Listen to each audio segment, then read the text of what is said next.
Hi, I'm Hazel. I'd like to tell you about my tricky relationship with my mother-in-law, Eleanor. Eleanor has always made things challenging for me. She has old-fashioned beliefs and, honestly, never really seemed to like me much. For a while, my husband Michael and I lived far away from her, so she couldn't interfere with our lives too often. But when Michael got a new job closer to his family, Eleanor became a more regular presence, which wasn't easy for me. Luckily, Michael's dad, Thomas, has always been kind to me, and that made things a little easier. However, Eleanor's behavior has been hard to handle, especially since my own childhood was full of difficult people, including my own parents. Despite my issues with Eleanor, I wanted my daughter, Mabel, who was 9 at the time, to have a good relationship with her grandparents. Mabel loved spending time with them, and they were her only grandparents since I had no contact with my own family. Plus, Michael is very family-oriented, so cutting Eleanor out of our lives wasn't really an option. Even though I tried to be civil for Mabel's sake, Eleanor often caused problems.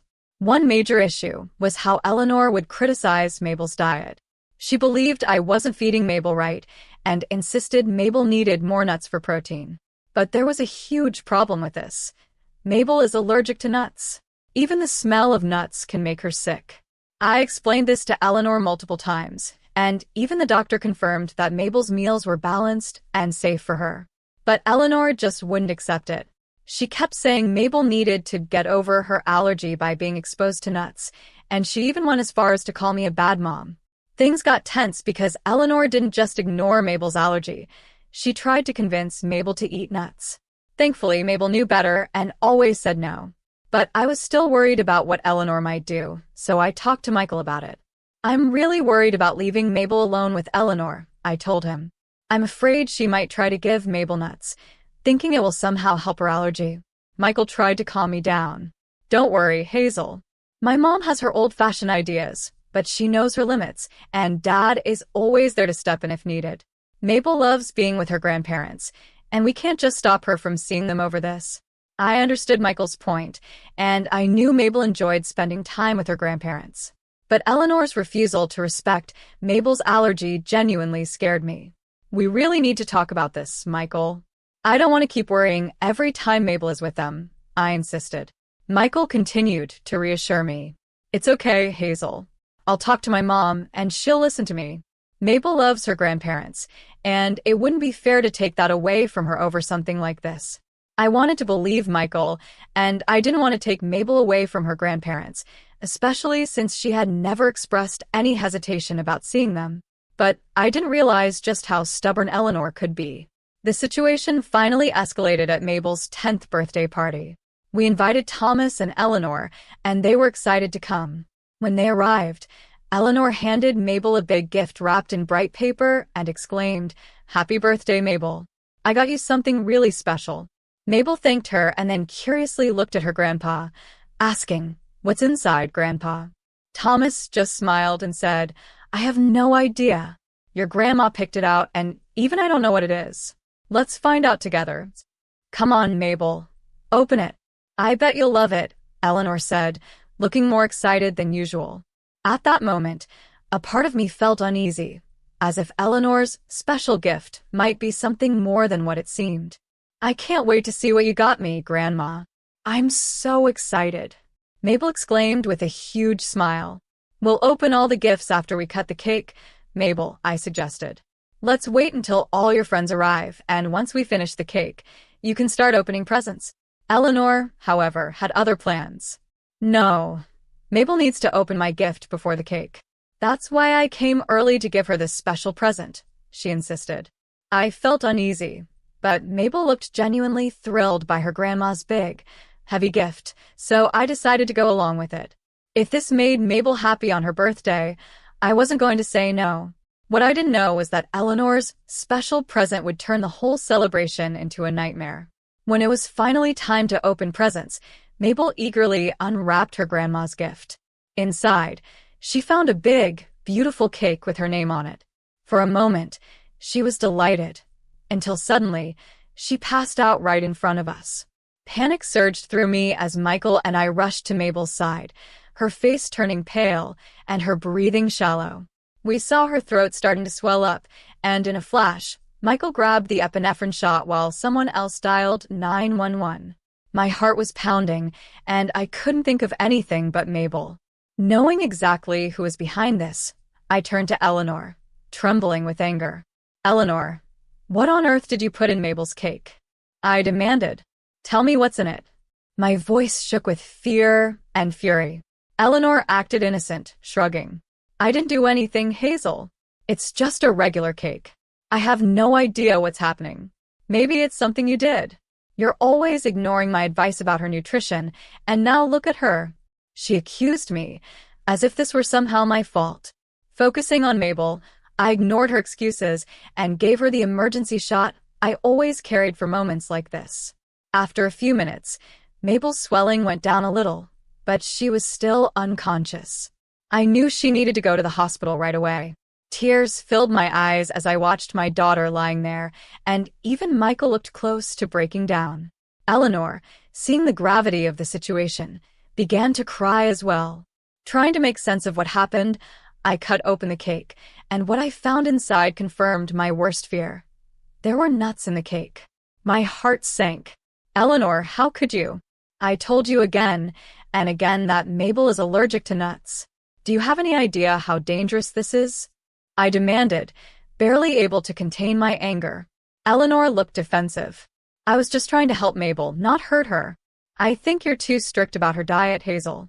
I thought gradually introducing nuts might help her overcome the allergy, she argued. At that point, my frustration overflowed. Are you out of your mind, Eleanor? Our daughter could have died from this. Who gave you the right to make these decisions? I'm her grandma. I have the right to take care of her. Eleanor shot back. You're overreacting, Hazel. You're just trying to make me look bad.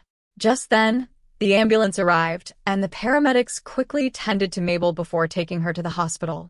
We followed closely, overwhelmed with fear and worry. When we got there, the doctors informed us that Mabel would need time to wake up and would have to stay under observation for a couple of days. At that moment, the reality of what could have happened hit me hard. I broke down in Michael's arms, feeling a mix of fear, anger, and relief that Mabel was going to be okay.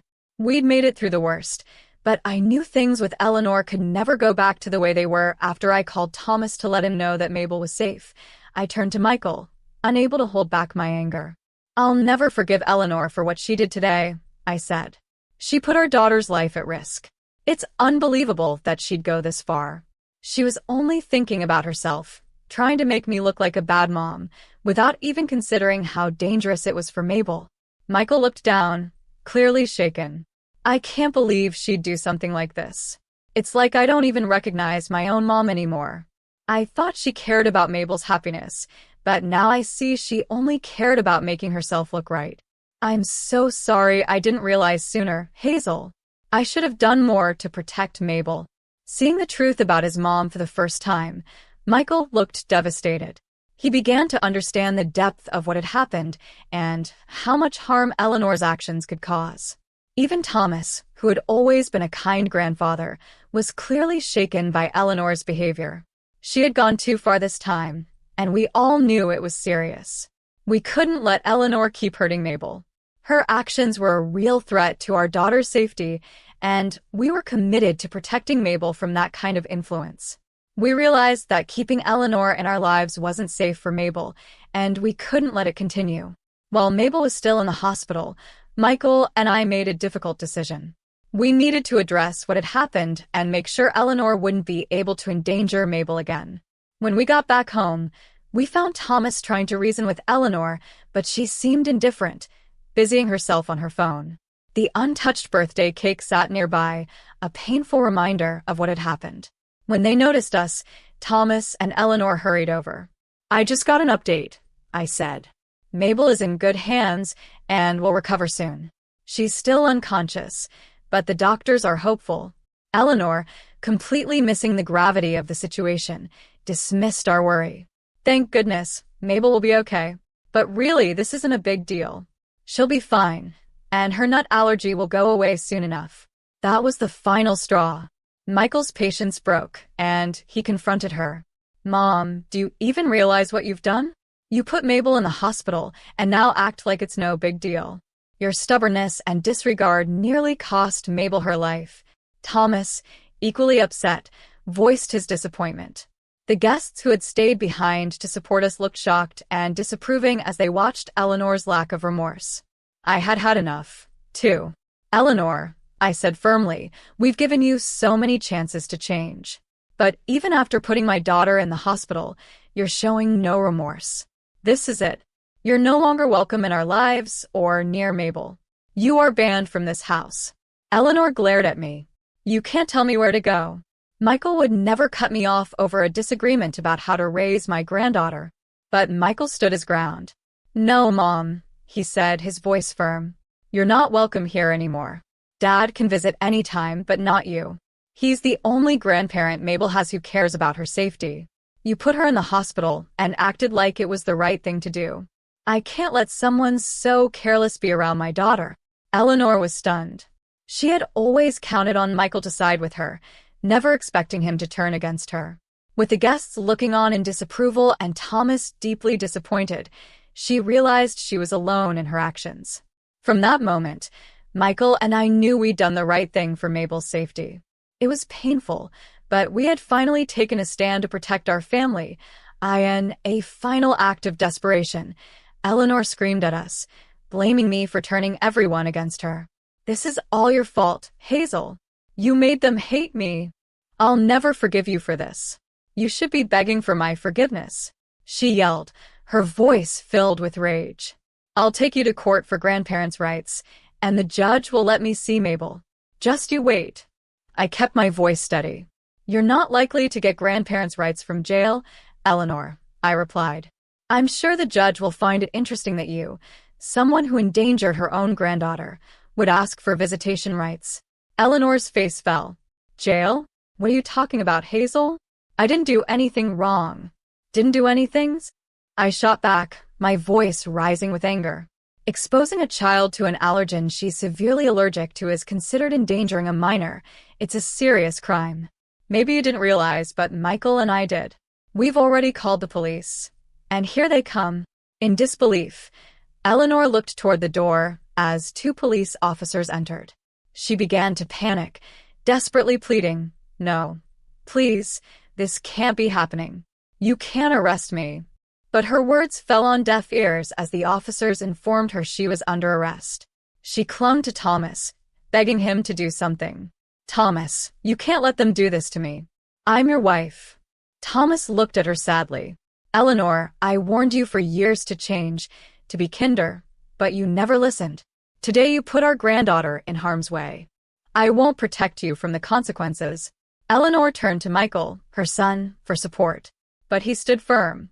Mom, he said, I can't let you near my family anymore. This is over. Tomorrow, I'll talk to a lawyer and start the process to make sure you don't hurt Mabel again. Realizing she was truly alone, Eleanor cried out, pleading with the officers as they led her away. With her departure, a sense of peace returned to the room, although we knew there was a long road of healing ahead. That night, after the guests had left, we went back to the hospital, grateful that Mabel was safe. The next morning, Mabel woke up, feeling much better but visibly shaken. She cried, clinging to me, terrified at the idea of seeing Eleanor again. Please, don't let her come near me, Mom. She made me eat things that made me sick. To help Mabel process her emotions, we found a therapist for her, and Michael and I also began attending family therapy to strengthen our communication. Having Thomas's support throughout it all was invaluable, and together, we began to rebuild our trust and sense of security as a family. Eleanor's life quickly unraveled. News of her actions spread, and her family members, disgusted by what she had done, cut ties with her. Her friends, shocked and disappointed, stopped speaking to her.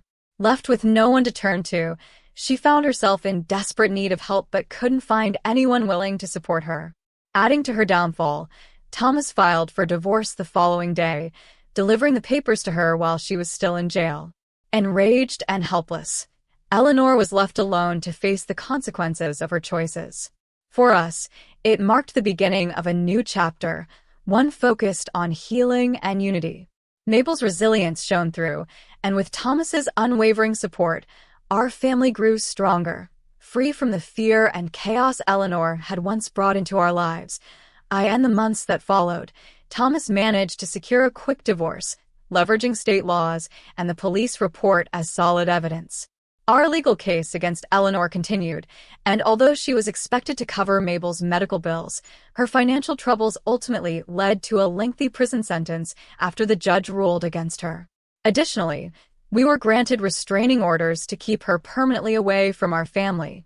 Now, with the reassurance that Eleanor won't be able to interfere in our lives, we feel a renewed sense of security. But we remain vigilant. If she ever attempts to cross the boundaries we've set, she'll come face to face with two fiercely protective parents. Michael and I are fully prepared to defend Mabel with everything we have, ensuring she grows up in a safe, loving, and supportive environment.